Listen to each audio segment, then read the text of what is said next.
26 aksi perlawanan dalam 24 jam di tepi barat rusak kendaraan militer Israel.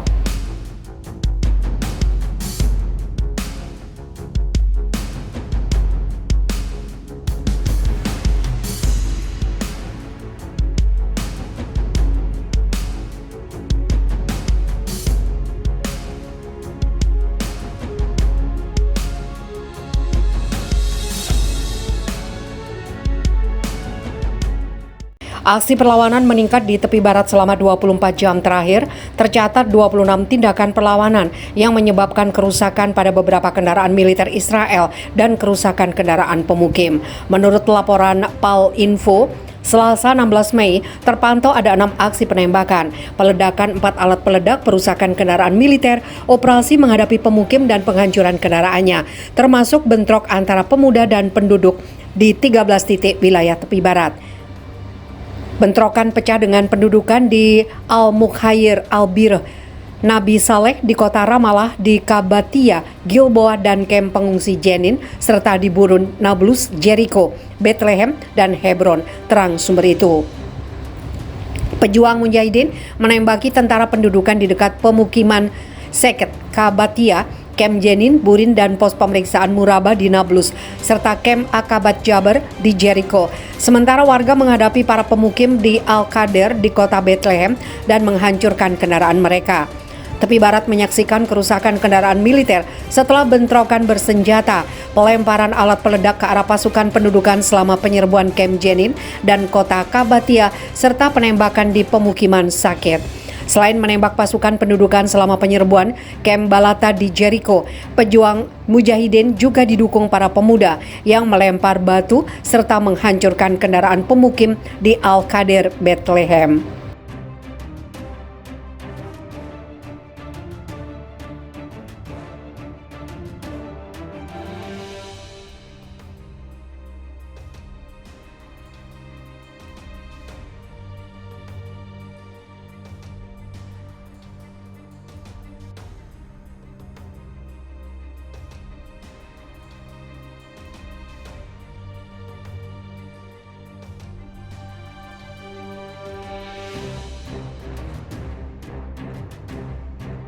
Jihad Islam Palestina tegaskan tidak akan pernah menyerah melawan penjajah. Front perlawanan makin kuat di depan.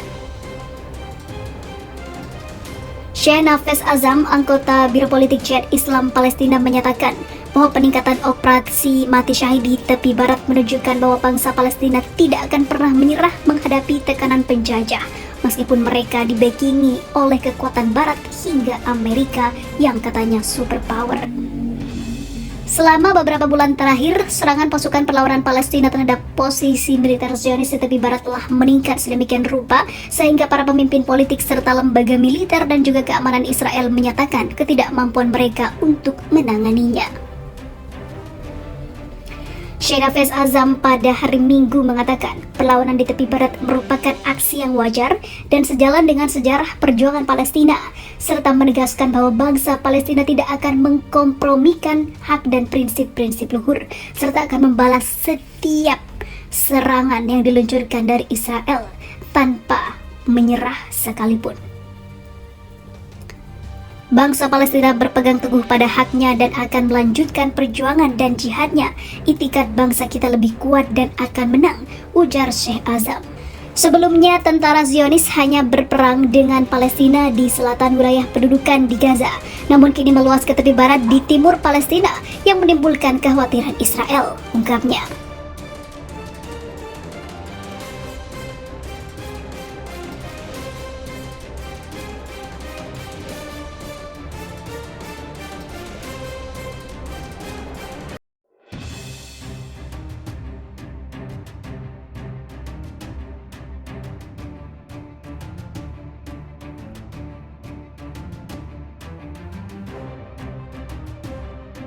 Tanggapi serangan Israel di tempat ibadah Muslim, Hamas dan Jihad Islam Palestina lakukan serangan balik tengah malam.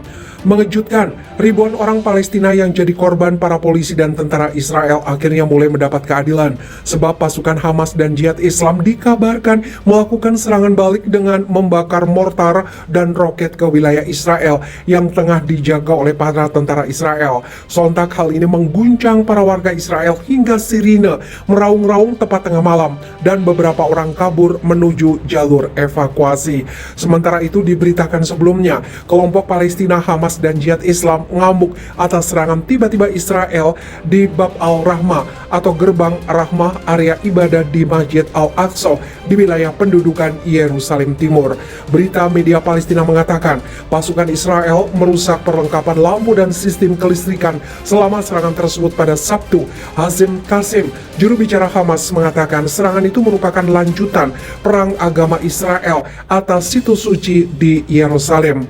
Perjuangan mempertahankan identitas Arab Islam dari Masjid Al-Aqsa akan terus berlanjut tanpa terpengaruh, kata Qasim dalam pernyataan tertulis. Juru bicara Jihad Islam Tariq Silmi mengatakan serangan itu adalah salah satu agresi dalam perang terhadap Masjid Al-Aqsa. Upaya oleh administrasi pendudukan Israel untuk menguasai masjid tidak akan pernah berhasil, kata Silmi. Sebelumnya, masih pada April, pasukan Israel menyerbu komplek Masjid Al-Aqsa dan mengusir umat muslim yang sedang beribadah, meningkatkan ketegangan di seluruh wilayah Palestina. Pasukan Israel terus melakukan serangan ke Masjid Al-Aqsa, bahkan di hari-hari akhir Ramadan. Arab News melaporkan, Menteri Urusan Yerusalem Palestina, Fadi Al-Khatmi, mengatakan masyarakat internasional harus mencegah eskalasi kegiatan Israel yang berbahaya di Yerusalem di tengah lonjakan kekerasan dan penangkapan. Seruannya itu disampaikan ketika tentara dan polisi Israel meningkatkan serangan ke Masjid Al-Aqsa 2 hari sebelum akhir Ramadan dan meningkatkan penangkapan warga Palestina di Yerusalem Timur dan tepi barat.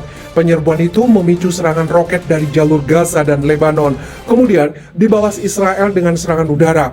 Bagi Muslim, Al-Aqsa mewakili situs paling suci ketiga di dunia.